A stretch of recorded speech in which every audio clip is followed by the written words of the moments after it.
Olá pessoal, tudo bem com vocês? Sejam bem-vindos a esse novo ciclo, com muita aprendizagem, com muitos conhecimentos sendo construídos. E em ciências, a gente começa falando sobre um importante mecanismo que todo indivíduo, todo ser vivo, ele precisa conseguir realizar, que é a reprodução.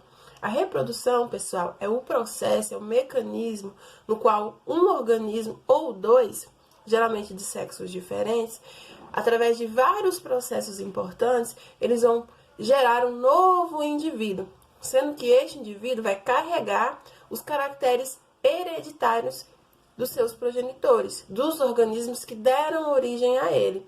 Então, é um mecanismo muito importante porque ele garante principalmente duas coisas: a continuidade de uma espécie, porque conforme os organismos têm eficiência de se reproduzir, você observa que essa espécie continua existindo na biosfera, e você também garante a transmissão das características genéticas, ou seja, você consegue garantir que aquelas características de interesse sigam existindo na biosfera, e você também contribui para a biodiversidade, que é a diversidade de espécies que nós temos no nosso planeta, tanto da fauna, que são os animais, tanto da flora, que são todas as plantas que nós observamos nos mais diferentes ecossistemas. Então é muito importante a reprodução, esse mecanismo, mesmo que alguns mecanismos sejam muito simples e outros mais complexos, para cada tipo de ser vivo, é muito importante para que a vida, nas mais diferentes formas, exista.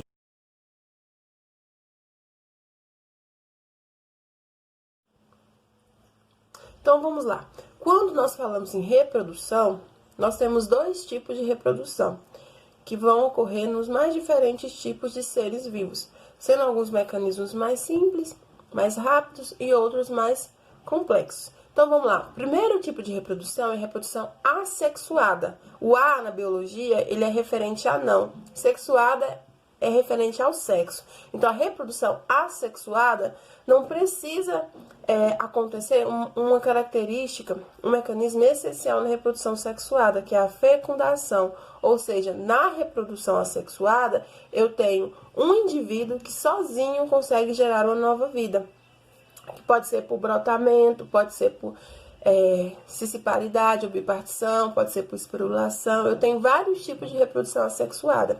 Esse mecanismo é muito mais simples e ele também ocorre, na maioria dos casos, em organismos mais simples, como as bactérias, que muitas vezes são encontradas em ambientes onde eu não tenho muitas condições para que elas consigam realizar mecanismos complexos. Então, a reprodução assexuada eu observo com muita frequência nas bactérias, em alguns tipos de animais invertebrados, como as esponjas e os quinidários, certo? Já na reprodução sexuada, eu preciso de dois organismos de sexos diferentes, masculino e feminino, e eles juntos vão gerar uma nova vida, a partir de um mecanismo fundamental, que é a fecundação. Na fecundação, o organismo masculino, o macho, ele vai liberar a sua célula especial de reprodução, que é o espermatozoide, que é produzido no testículo, que é a gônada que existe no organismo masculino, e a fêmea vai liberar o óvulo, que é a sua célula especial de reprodução,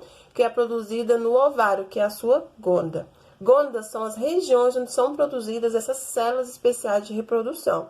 Lembrando que o macho ele libera o espermatozoide, que é pequeno e tem uma grande mobilidade, e a fêmea vai liberar o óvulo, que é maior e ele é imóvel, ele fica parado, certinho? Quando ocorre o ato sexual, ocorre a fecundação, onde vai ocorrer a união do espermatozoide com o óvulo, que vai gerar, que vai ser o início do processo de produção de novo ser vivo. E aí, para cada espécie, nós vamos ter as etapas específicas. É por isso que a gente fala que na reprodução sexual a gente não tem tipos, a gente tem diferentes meios. Porque, por exemplo, tem organismos que têm um tempo de gestação totalmente diferente de outro, que tem características semelhantes. Então, para cada tipo de animal, para cada tipo de ser vivo, nós vamos ter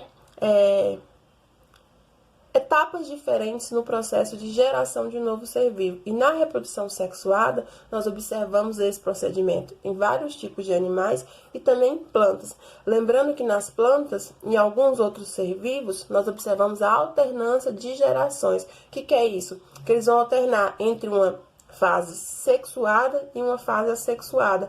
Então, eles não vão se reproduzir exclusivamente por um ou outro tipo de reprodução.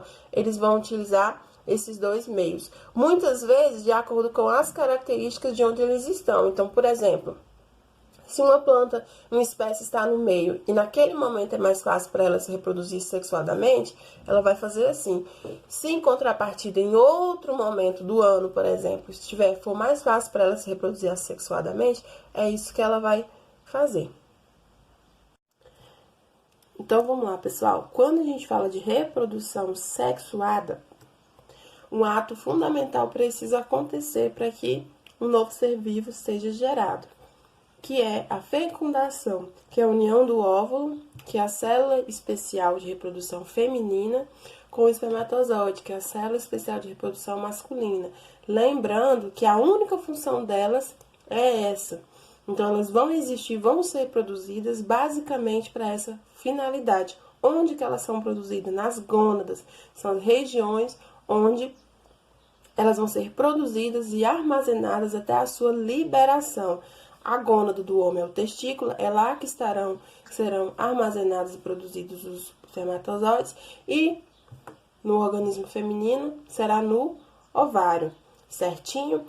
Em relação à fecundação, nós temos dois tipos de fecundação, a fecundação interna e a fecundação externa.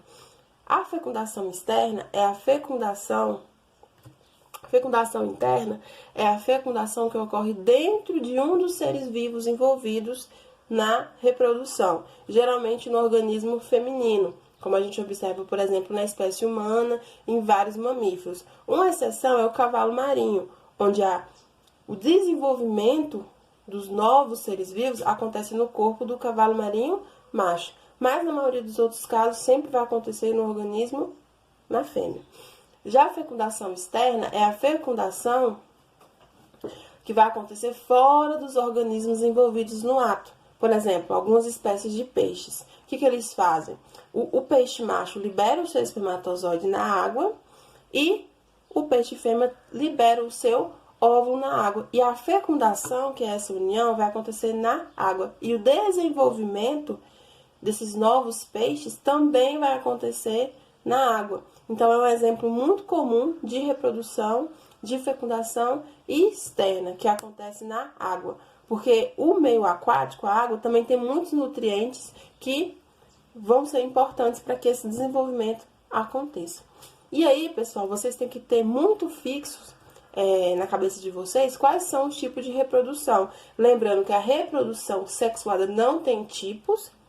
O que vai acontecer é que ela ocorre em diferentes meios, né? E eu posso ter a fecundação interna ou externa, lembrando que é obrigatório que esse mecanismo aconteça. E na reprodução sexuada, assexuada, na verdade, eu vou ter vários tipos, como o brotamento, a esporulação, a cisparidade. Lembrando que isso pode acontecer em vários organismos. Lembrando que o nosso foco aqui são os animais e as plantas. As plantas, por exemplo, podem se reproduzir de várias formas, desde a reprodução assexuada como a reprodução sexuada. Na reprodução assexuada, ela pode se reproduzir por esporulação, por exemplo.